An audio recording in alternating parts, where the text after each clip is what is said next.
বাংলাদেশে এই মুহূর্তে নতুন কোনো জাতীয় নির্বাচন আয়োজন করা সংবিধান ও আইন অনুযায়ী সম্পূর্ণভাবে অবৈধ বলে মন্তব্য করেছেন রাজনৈতিক বিশ্লেষকরা।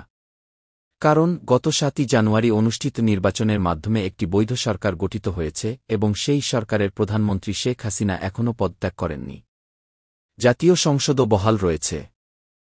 আইন বিশেষজ্ঞরা বলছেন, সংবিধান অনুযায়ী একটি সরকারের মেয়াদ শেষ হওয়ার আগে আরেকটি নির্বাচন আয়োজন করা যাবে না।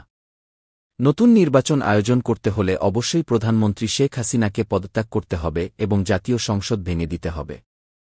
কিন্তু শেখ হাসিনা এখনও তার দায়িত্বে বহাল রয়েছেন। তাই বাংলাদেশে এই মুহূর্তে নির্বাচন আয়োজন করা সম্ভব নয়।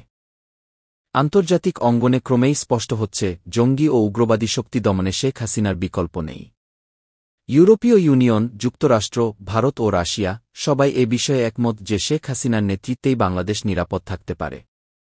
সম্প্রতি যুক্তরাষ্ট্র ও ভারতের উচ্চ পর্যায়ের কর্মকর্তাদের মধ্যে অনুষ্ঠিত বৈঠকে শেখ হাসিনাকে দ্রুত তার দায়িত্বে ফিরিয়ে দেওয়ার ব্যাপারে আলোচনা হয়েছে।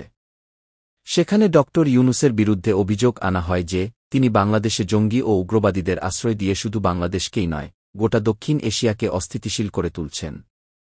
বিশ্বস্ত কূটনৈতিক সূত্র জানিয়েছে, ড ইউনূসের বিরুদ্ধে আন্তর্জাতিক আদালতে ইতিমধ্যেই কয়েকটি মামলা দায়ের করা হয়েছে। এমনকি তার বিরুদ্ধে আন্তর্জাতিক গ্রেফতারি পরোয়ানা জারি হওয়ার সম্ভাবনাও উড়িয়ে দেওয়া যাচ্ছে না। বাংলাদেশের চলমান রাজনৈতিক অস্থিরতার মাঝেও একটি বিষয় পরিষ্কার, দেশের জনগণ ও আন্তর্জাতিক মহল শেখ হাসিনার নেতৃত্বকে স্থিতিশীলতার প্রতীক হিসেবে দেখছে। ফলে সংবিধান ও আইনের বাইরে গিয়ে নতুন নির্বাচন আয়োজনের কোনো সুযোগ নেই।